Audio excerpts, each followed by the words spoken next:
உலகத்தில் யார் புத்திசாலி தெரியுமா?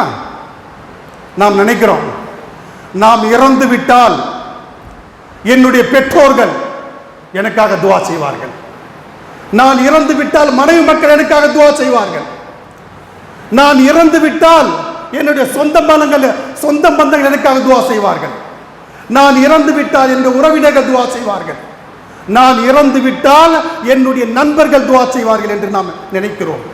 சகோதரர்களே, இது தவறு. நாம் மரணித்து விட்டால் இந்த உலகம் எப்படி இருக்கு தெரியுமா?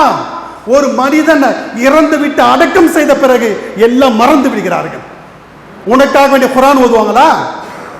உனக்காக வேண்டிய நஃபிலா தொழுகை தொழுவாங்களா?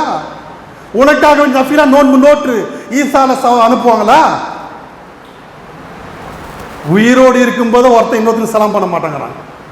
உயிரோடு இருக்கும்போது நல்லா இருக்கியாப்பா, உன்னுடைய வியாபாரம் என்ன, எப்படி வாழ்கிறாய், உன்னுடைய நிலைமை என்ன, உயிரோடு இருக்கும்போது கேட்கறது இல்லை. நீ செத்துட்டு பிறகு வருவானா? நான் மௌத்தா பிறகு ஈசால அனுப்புவாங்களா? சகோதரர், சிந்தித்து பாருங்கள். இது சாதாரண விஷயம்.